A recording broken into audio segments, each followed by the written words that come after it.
She poured scalding coffee on my face because I refused to pay $40,000 for my sister's wedding. In that moment, everything shifted. The facade of family loyalty, the years of silent sacrifices, the weight of expectations. What happened next was more than a fight over money. It was the unraveling of every lie I'd been told about love and duty. Stay with me, because what followed wasn't just a confrontation. It was the first time I chose myself. My name is Mara Winslow.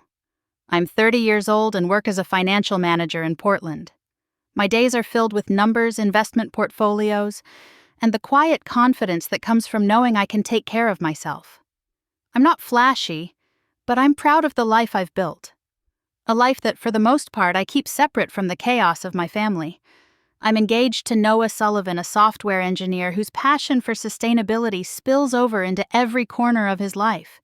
With Noah, I feel safe in a way I never have before.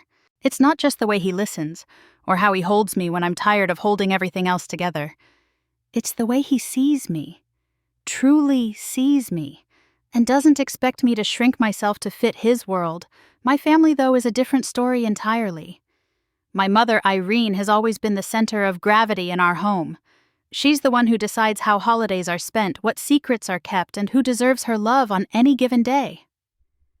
My father, Stan, is quiet. Kind in his own way, but he avoids conflict like it might shatter him. Then there's my younger sister, Lana. At 27, she's still the golden girl in my mother's eyes, the one who can do no wrong no matter how much she stumbles. I grew up in the shadow of that golden light.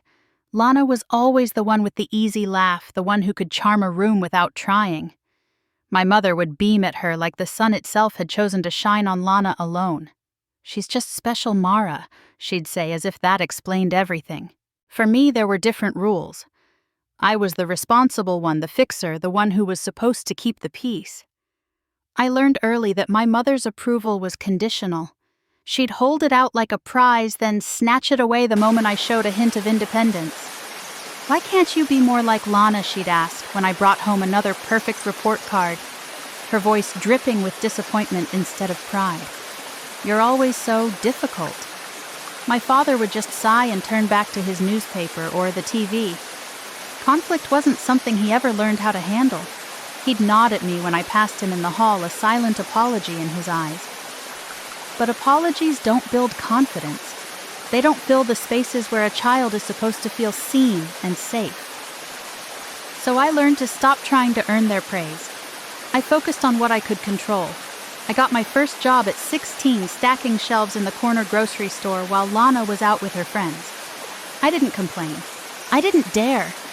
College was the same. My mother said community college would be enough. Why waste money on fancy degrees? But I had other plans. I applied to every scholarship I could find, pieced together loans and work-study shifts, and paid for every credit on my own. I graduated from university debt-laden, but determined every cent I earned a testament to my ability to stand on my own. But even after I built my career, moving up from assistant to manager to overseeing millions in investments, the family dynamic never changed. My mother still saw me as the dependable one, the one she could lean on whenever the cracks in her perfect image started to show. And Lana, well, she was always the princess even when she floundered. When she lost her job, it was me who quietly paid her phone bill so she wouldn't lose touch with her friends.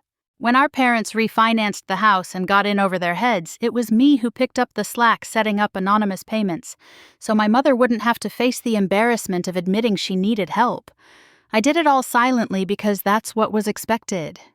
It was easier to swallow the resentment than to let it tear our already fragile family apart. It was easier to be the quiet hero than to risk being called selfish. But silence has a way of eating at you. It leaves you with a hollow ache, a question that starts as a whisper and grows into a roar. What about me? Noah was the first person who ever really asked that question on my behalf. "You're always taking care of everyone else." He'd say, his brow creased with worry. But who takes care of you? He didn't ask it to challenge me or to make me feel guilty. He asked it because he saw how much I'd given, how little I'd kept for myself. With him, for the first time, I started to believe I was allowed to have boundaries, that my worth wasn't measured by how much of myself I gave away. Our wedding plans became a quiet rebellion against everything I'd been taught at home. We wanted something simple, a small ceremony on the Oregon coast surrounded by the friends who had become my real family. No grand ballroom, no guest list of people I barely knew. Just us and the salty breeze, and the promise that this new chapter would be one we wrote together. I dreamed of that day like a lighthouse on a rocky shore, steady and bright. It wasn't just about a wedding. It was about building a life where I could be whole, where I didn't have to keep cutting pieces of myself away to make room for everyone else. I wanted to believe that was possible, that I could stand at the altar with Noah and say I do not just to him, but to the life I'd always been too afraid to choose for myself. But even as I let myself hope, there was a part of me that braced for the storm, because in my family, love was always tangled with obligation, and I knew, deep down, I wouldn't be able to hold on to this new beginning without first facing the old wounds that had never really healed. Lana's engagement party was exactly what my mother Irene had always dreamed of. Grand and carefully curated with every detail just right. The house was transformed into a shimmering display of pale pink and gold candles, flickering in crystal holders, the air thick with the scent of roses and expensive catering. My mother moved through it all like a queen in her domain, orchestrating the event with practiced ease. I was there, of course, but not as a guest. I was the quiet helper, the one making sure the gifts were stacked neatly and the champagne flowed without interruption. The one who knew how to disappear into the background even as I kept everything running smoothly. It was a role I'd perfected over the years. Indispensable and visible, and always there to prop up the family image. The real star of the evening was Lana. She floated through the crowd in a dress of champagne satin, her laughter ringing out like music. Next to her was Carter, the man she'd been seeing for less than a year. He was all easy smiles and perfect hair, the kind of man my mother had always imagined for Lana. A man with the right pedigree, even if his bank account didn't match his charm. He's exactly what Lana deserves, my mother had said, dismissing any concerns I'd raised about his spotty work history. He comes from a good family. That's what matters. As if love or stability had anything to do with it. I watched them from the edge of the party, holding a glass of sparkling water I'd been nursing all night. Lana looked radiant. She'd always known how to step into the spotlight effortlessly while I hovered in the wings. And even now, as a grown woman with a life and a partner of my own, I still felt like the understudy in her show. It was Noah's words that kept me grounded in that moment. Noah, who wasn't here tonight because of a work conflict, but who had reminded me before I left. You don't have to say yes to everything, Mara. It's okay to protect what's yours. I clung to that thought like a lifeline. I was lost in those thoughts when my mother appeared beside me. She took my arm, lightly, guiding me away from the music and laughter into the dimly lit garden. The party sounds faded behind us, replaced by the soft rustle of wind through the trees. Mara. She said, her voice gentle in a way that always made me nervous. I wanted to talk to you about something important. I stiffened, bracing for the ask I felt coming. In my family, important conversations usually meant new obligations for me. You know how much this means to Lana, she began. Her eyes bright with a fierce, almost desperate light. This engagement, it's everything she's ever dreamed of. She deserves a wedding that matches her heart. I stayed silent, feeling my stomach twist. I knew where this was going, and I could already hear Noah's voice in my mind telling me it was okay to say no. My mother continued, her hand tightening on my arm. Your father and I have done what we can, but, well, you know we're not in the best position right now. But you... She let the word hang in the air, her eyes searching mine for weakness. You're doing so well, Mara. You're successful. Surely you can help your sister have the wedding she deserves. I took a breath, steadying my voice. How much are you asking for? Just $40,000, she said, like it was nothing. Like it was the price of a nice dress, not the entire budget for my own wedding. The ceremony Noah and I had planned on the Oregon coast, just the two of us, and the people who mattered. I felt the words catch in my throat, but I forced them out anyway. "Mom," I said quietly, "I can't. Noah and I have our own wedding to pay for. We've been saving for this for years." Her expression hardened immediately, her mouth pulling into a tight line. "Mara," she said, her voice low and sharp. "Don't be selfish. Family comes first. Your sister needs you. How can you stand there and refuse to help when you have so much?" I felt a flash of anger then, quick and hot. "I'm not refusing to help, Mom," I said. "I'm refusing to sacrifice my own future to pay for someone else's dream. That's not selfish. It's necessary." Her eyes flashed with something I couldn't quite name. Hurt, maybe, or fury. "You've changed," she said softly, shaking her head. "I thought family meant more to you than this." I swallowed hard, feeling the old ache of guilt rising in my chest. But I held my ground, remembering the years I'd spent picking up the pieces of everyone else's messes. Remembering how it had never been enough, no matter how much I gave.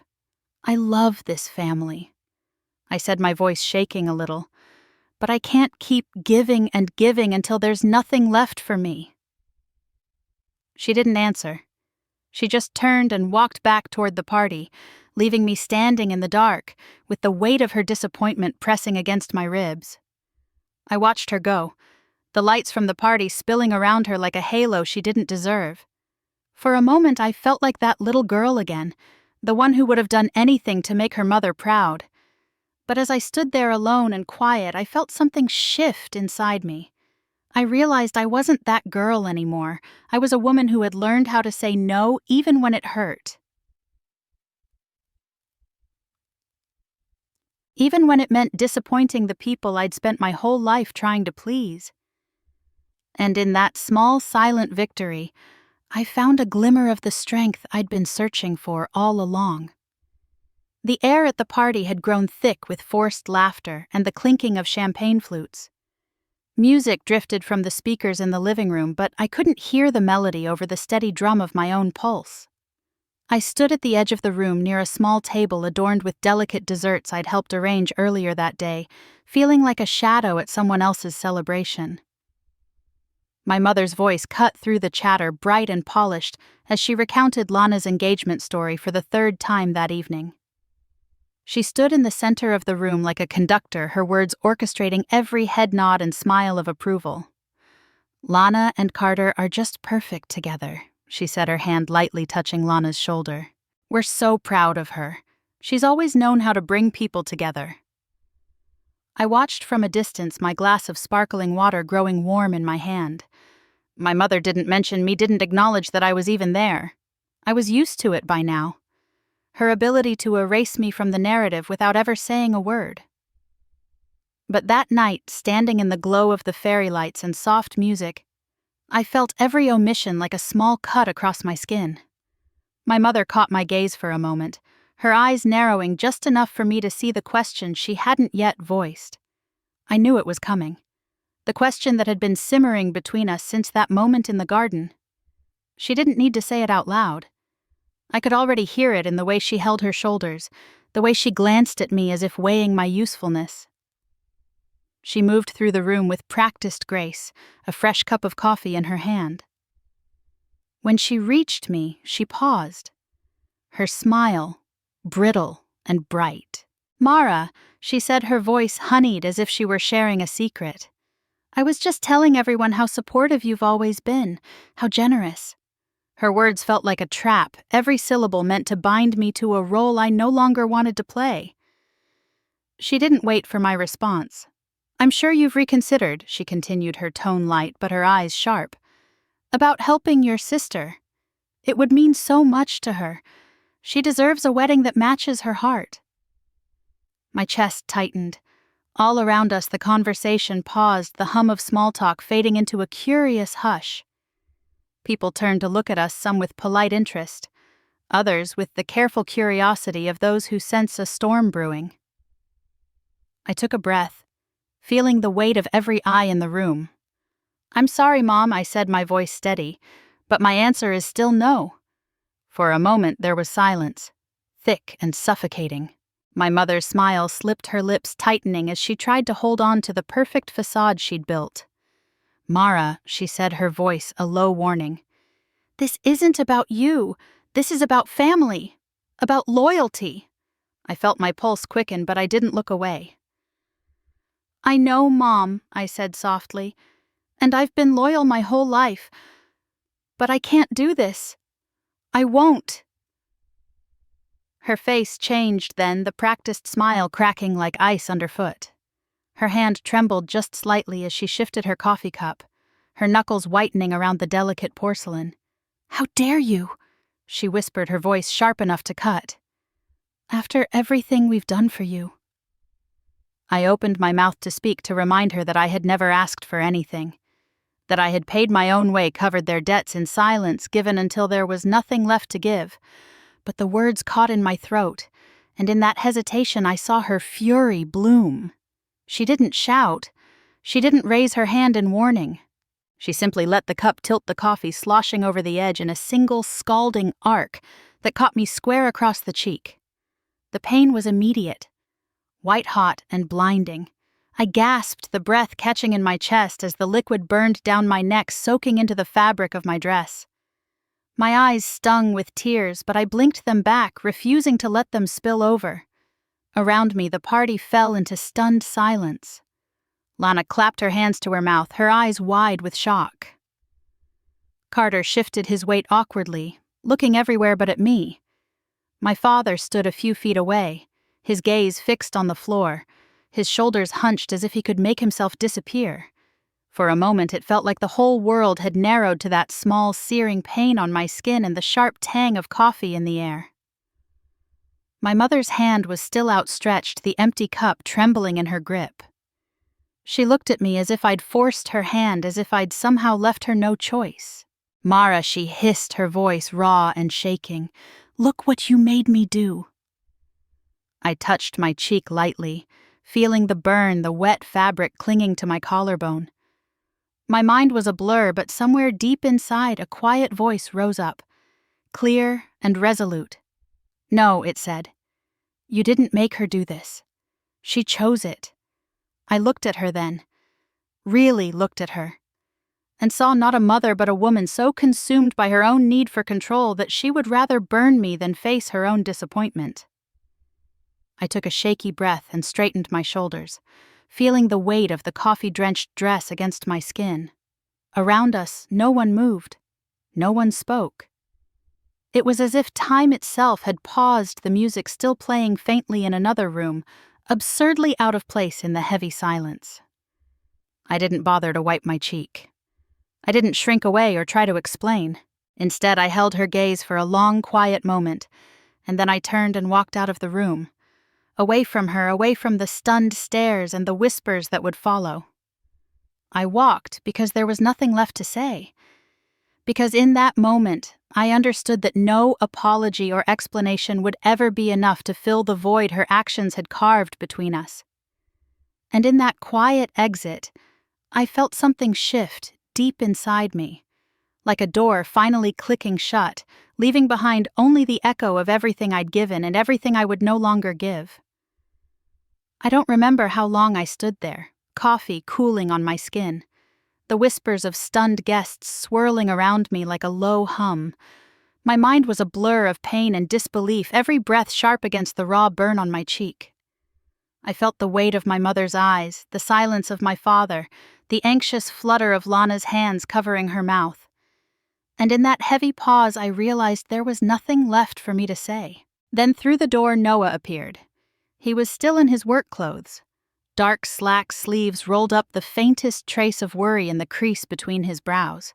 His eyes swept over the scene and landed on me, and in that single glance I saw every emotion he couldn't voice in the middle of a room full of strangers. Concern, anger, love. He crossed the room in 3 strides, his hand gentle on my elbow. "Mara," he said softly, his thumb brushing a damp strand of hair from my forehead. There was no judgment in his voice, no demand for explanation, just the quiet certainty of someone who had always known I carried too much. "I'm okay," I tried to say, but the words caught in my throat. My skin still stung, and the room still felt too small, too close. But when Noah looked at me, I could breathe again. He didn't ask for permission.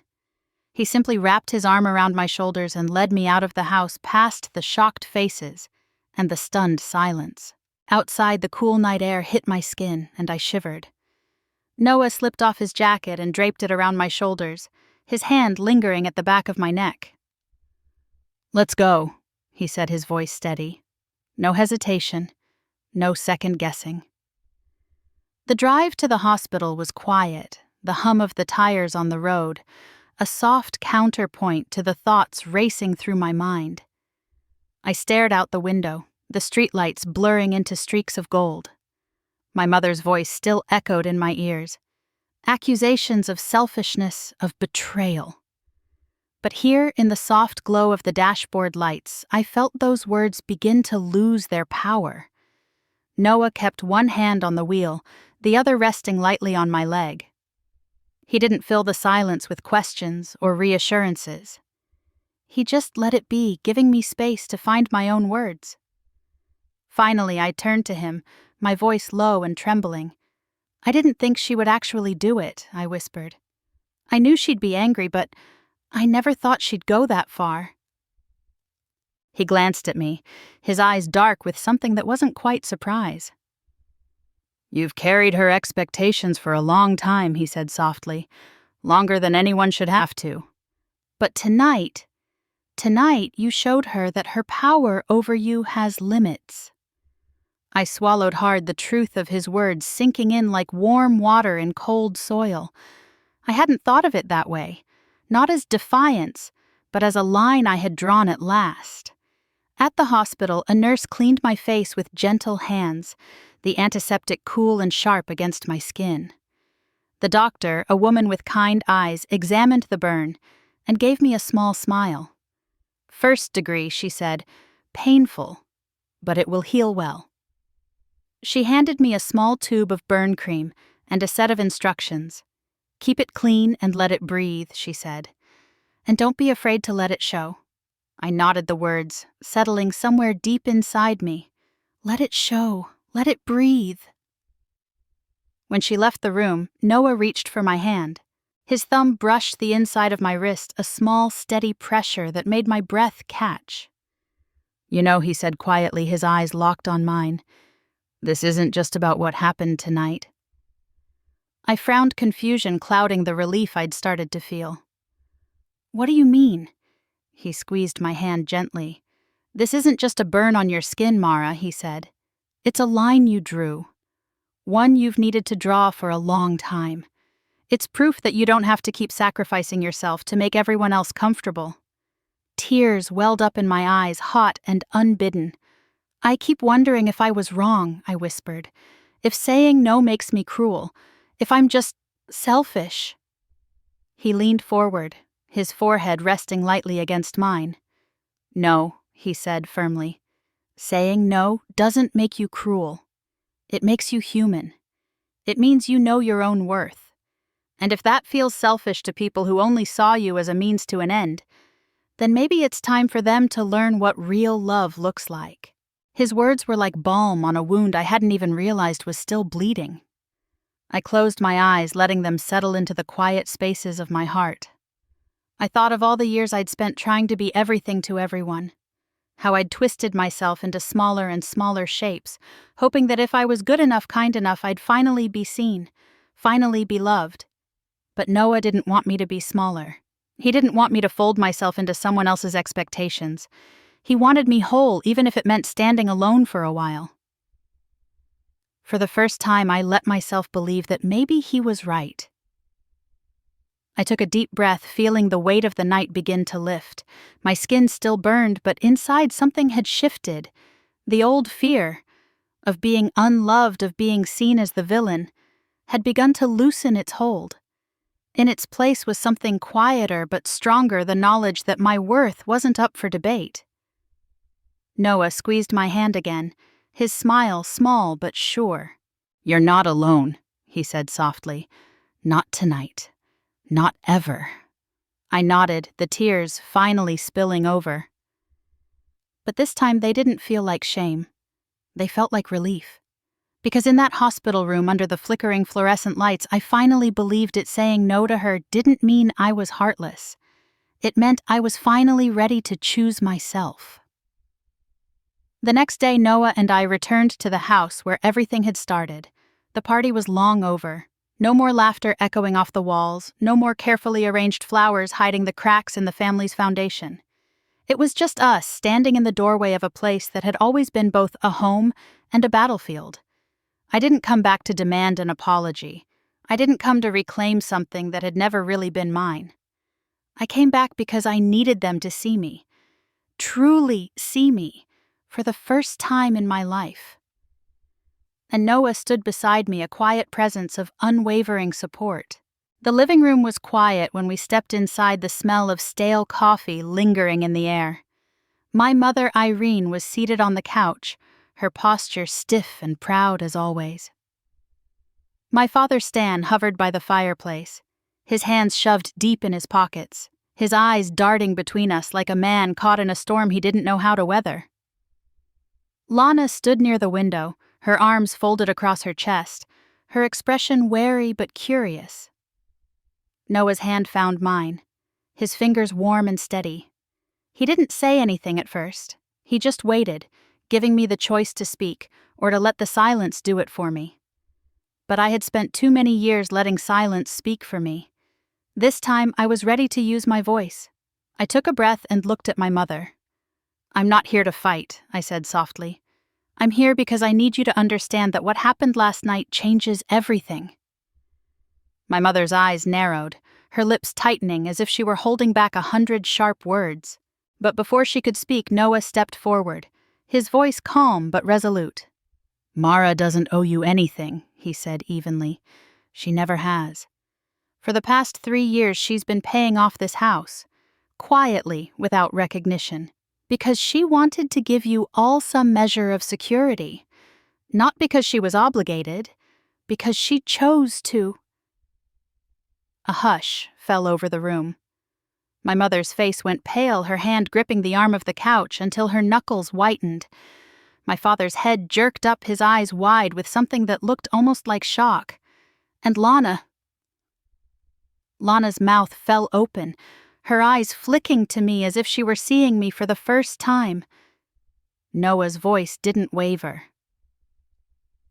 "Mara has been carrying this family's burdens long enough," he said. "She's done it out of love, out of duty, but that doesn't mean she has to keep giving until there's nothing left. She doesn't owe anyone an explanation or an apology for choosing her own happiness now." My mother opened her mouth, but no words came out. I could see the fury there, warring with something else, something that looked almost like fear. My father's shoulders slumped, the weight of what he'd just learned settling into the lines of his face. Lana was the first to speak. Her voice was small, hesitant. You did that?" she asked, her tone almost disbelieving. "You paid off the house." I nodded, my throat tight, but my gaze steady. "Yes," I said simply, "because I believed you deserved a chance to find your own way. But I can't keep sacrificing my future so you can have yours." Lana blinked, her eyes bright with something I couldn't name. Regret, maybe, or a kind of startled understanding. I didn't know she whispered. I thought you were just holding out. I didn't know you'd already given so much." I gave her a small, sad smile. "I know you didn't," I said, "and I don't blame you for that. But I need you to understand love isn't about giving until you're empty. It's about knowing when to stop, even if it breaks your heart." My father cleared his throat, his voice rough when he finally spoke. "Mara," he set his eyes on mine for the first time in what felt like years. I didn't realize. I should have seen it. I should have stopped it before it got this far." I didn't have the words to answer him. But I saw the truth in his eyes, the weight of a man who had finally woken up to the part he'd played in all of this. And in that moment, I felt a small measure of peace. My mother looked at me, then her lips pressed into a thin line. "You've always been so stubborn," she said softly, her voice trembling. "I thought if I pushed hard enough you'd understand what family means. But maybe I was wrong." I didn't answer her. There was nothing left to say to a woman who measured love in what I could give, not in who I was. Instead, I turned to Lana, my voice gentle but firm. "I want you to have everything you dream of, Lana," I said. "But I can't keep giving up my own dreams to make that happen. That's not love. That's erasure." Lana swallowed, her eyes glistening. I think I'm starting to understand," she said quietly. "I don't know what to do with it yet, but I hear you." I gave her a small nod, the tightness in my chest easing just a fraction. "That's all I wanted," I said, "for you to hear me." Noah's hand slipped back into mine, his thumb brushing lightly over my knuckles. In the quiet that followed, I felt the shift in the room. The way the truth once spoken had a weight of its own. It didn't fix everything, but it was a start. As we turned to leave, I didn't look back at my mother. I didn't need to. For the first time, I felt the truth settle in my bones. I didn't need her approval to be whole. I didn't need her acceptance to know my own worth. Because the real measure of love isn't in what we're willing to give away. It's in what we choose to protect. And that day I chose myself. In the days that followed, the house that once felt so familiar became a place of quiet fractures. My mother moved through its rooms like a ghost, her eyes rimmed red from crying, her voice tight with accusations. She wept into the phone with relatives, crafting a narrative in which I was the cold-hearted daughter who had turned her back on family. She said I was ungrateful, that I had always been difficult, twisting the story until even I almost believed it, if only for a moment. But I didn't let those words sink in this time. I had spent too many years letting her version of me shape my own reflection. Now I understood that her tears were not an apology. They were another attempt to draw me back into a role I no longer wanted to play. She called and texted in bursts, each message laced with guilt and manipulation. "You're tearing this family apart," one read. "I raised you better than this," said another. But I didn't reply. I let the words sit there unanswered because I was done justifying myself for choosing my own life. My father said nothing at first. He moved around the house like a man trapped between two worlds, his shoulders heavy with the weight of decades of quiet compromise. He didn't speak up in front of my mother. He never had. But one night my phone buzzed with a message that made me stop in my tracks. "I'm sorry," he wrote simply. "I should have said something a long time ago. I see it now, Mara. I promise I won't stand by and watch you carry this alone anymore." I stared at those words, feeling a strange mixture of relief and grief. I had wanted so badly for so long for him to see me, not the daughter who filled the silence in our family, but the woman who had learned to stand in her own light. His message wasn't everything, but it was something. A crack in the wall I'd been pushing against my entire life. Lana reached out to me a few days later. She came to my apartment, her hands twisting nervously around the strap of her purse. For the first time in years, she looked at me without the veil of mother's approval clouding her gaze. "I'm sorry," she said quietly, her voice breaking. "I didn't see it. I let her make me into someone I don't even recognize anymore. I thought you were just being stubborn. But I see it now. I'm so sorry, Mara." I let her words wash over me, feeling the truth in them. I didn't rush to forgive her, though. I wasn't ready to bridge the gap that had been widened by years of favoritism and my own silence. But in her eyes, I saw a glimmer of something I hadn't seen before: accountability. And that was enough to plant a seed of hope. "It's going to take time," I said softly. "For both of us." She nodded, tears slipping down her cheeks, and I reached for her hand, not in forgiveness, but in recognition. This was a start. And through it all, Noah was there, steady and unshakable.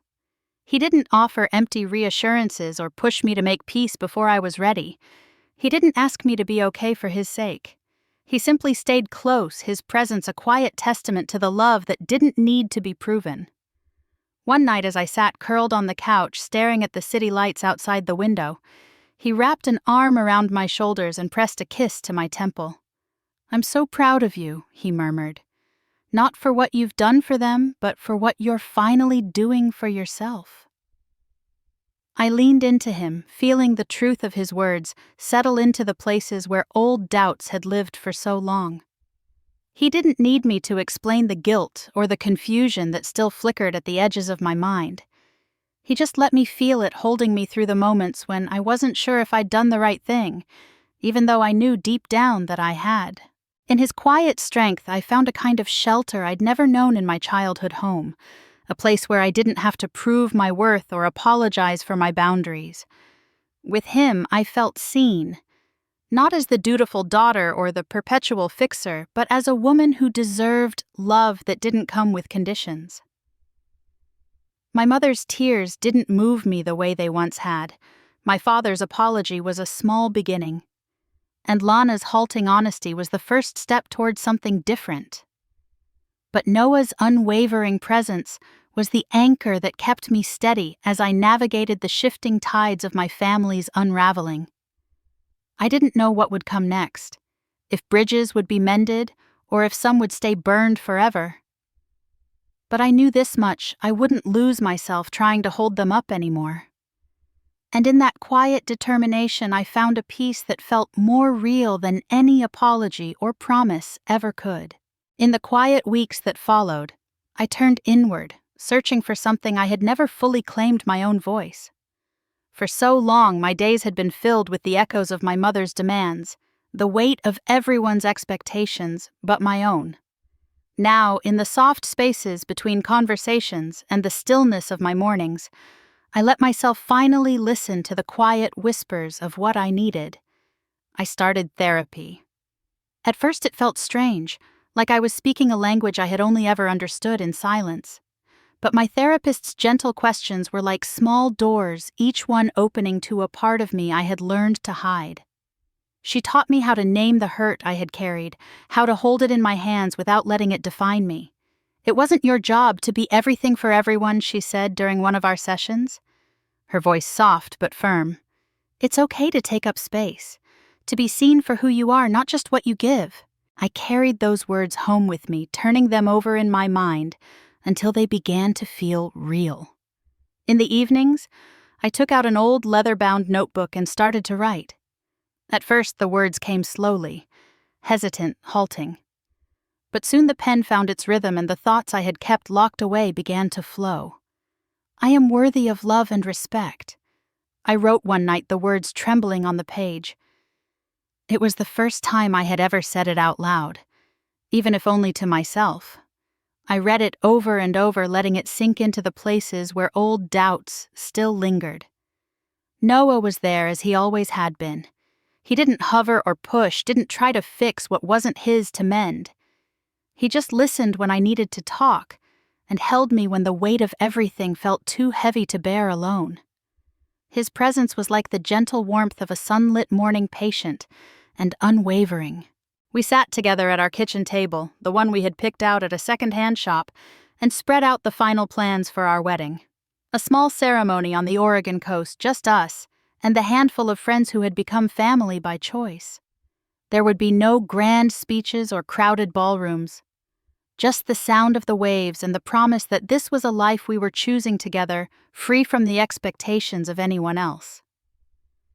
As we finalized the guest list, I realized I wasn't afraid of my mother's absence. I wasn't afraid of her disappointment or her sharp tongue. I knew finally that her approval wasn't the measure of my worth. For the first time, I felt that I could stand at that altar with Noah and know, truly know, that I wasn't leaving any part of myself behind. Lana, too, was beginning her own quiet rebellion. She found a job at a small marketing agency, her first real step towards something that was hers alone. She didn't ask for help, didn't lean on my mother's carefully curated safety net. She just did it, and when she called to tell me the news, there was a spark in her voice I hadn't heard before. I don't know if I'm good at it yet, she admitted, a small laugh at the edge of her words. But it feels like mine, I did know. And I told her so. I'm proud of you, I said, meaning every word. Not because you're perfect, but because you're trying. Because you're choosing your own path. She paused, and I could hear the smile in her voice. You've always been braver than me, Mara, she said softly, watching me. It made me believe I could be braver too. Her words stayed with me long after we hung up. I realized then that change isn't something you can force on someone else. You can't drag them toward healing or push them into the light. But you can live your truth out loud, and in doing so, you create a kind of permission for others to do the same. Healing. I was learning wasn't about perfection. It was about showing up for myself every day, even when it was hard. It was about forgiving myself for the times I stayed quiet, for the years I gave too much. It was about believing that I could build something different from the patterns I had been born into. Each morning I woke up a little lighter. Each night I went to bed a little more sure of the woman I was becoming. And in the soft glow of those small, steady changes, I found the kind of peace I'd spent my whole life searching for. Noah would sometimes catch me lost in thought and smile, his eyes gentle. You're finding your way, he'd say, his hand resting lightly on mine. And I would smile back because I knew he was right. For the first time, I was writing a story that belonged to me alone. A story that didn't hinge on someone else's needs or someone else's love. A story where I could stand in my own light and know, truly know, that I was enough. The morning of my wedding arrived quietly. The Oregon sky a gentle canvas of pale blue. The salty air from the ocean carried a kind of calm I had never known in my childhood home, an assurance that here in this place I was free to start over. The wind played with the hem of my simple white dress, lifting it in soft ripples, as if to remind me that nothing was meant to be held too tightly. The ceremony was small, just as Noah and I had planned. A driftwood arch we'd built together, wildflowers gathered from the fields nearby, and a handful of friends who had become our chosen family. There were no grand declarations or choreographed moments, just the quiet certainty that we were exactly where we were meant to be. My mother was not there. There was no dramatic exit or last-minute reconciliation. She chose not to come, and I chose not to invite her back in. And in that choice, I felt a kind of peace that I had never expected to find. Her absence was a testament to the boundaries I had learned to hold, a quiet celebration of the life I was finally allowed to live without apology. My father was there, though. He stood beside me as we prepared to walk down the narrow aisle that led to Noah, his hand warm around mine. He looked at me with eyes that were both proud and sad, a man who had seen more than he had ever said. He whispered, his voice rough with emotion. I've spent a long time wishing I could have protected you more. But today I'm just proud that you didn't let any of it break you. His words wrapped around my heart like a promise, and I felt the sting of tears behind my eyes. Tears not of pain, but of release. Of knowing that even if the past could not be undone, it didn't have to define me anymore. When we reached the end of the aisle, he squeezed my hand one last time. A single tear slipped down his cheek, glinting in the morning light. I love you, Mara, he said, and I'm so glad you never stopped loving yourself. I stepped forward to meet Noah, my heart steady in my chest. He took my hands in his thumb brushing over my knuckles in a silent vow. Around us, the waves whispered against the shore, the wind carrying away the last echoes of the life I had left behind. After the ceremony, we walked together along the sand, our footprints trailing behind us in the wet earth. The sun was warm on my shoulders, and every breath felt like a promise I was finally ready to keep. Noah didn't say much. He didn't have to. His presence was enough, a quiet reassurance that whatever lay ahead, we would face it together. That evening, we shared a small meal with our friends, laughter ringing out under the soft glow of fairy lights. There was no tension, no expectation, just the simple joy of being with people who saw me not for what I could give, but for who I was. And in their warmth, I found the family I had spent so long searching for. Later, as Noah and I watched the sun dip below the horizon, I realized that this wasn't just a new chapter. It was a whole new story, one where I didn't have to carry the weight of other people's demands, where I didn't have to prove my worth through endless sacrifice. We sat in the quiet, our hands entwined, and I thought of all the ways I had learned to say no. No to the roles I was never meant to play. No to the voices that told me love was something you had to earn by giving until there was nothing left. No to the guilt that had lived like a shadow in my chest for far too long. And in that space where the old expectations used to be, I felt something bloom, a soft, steady certainty that I was enough exactly as I was. Noah turned to me, his eyes reflecting the last glow of the day. "Are you ready?" he asked, his voice gentle but sure. I nodded, a smile breaking across my face. "I'm more than ready," I said, "because for the first time I'm not walking away from something. I'm walking toward everything I've been waiting for."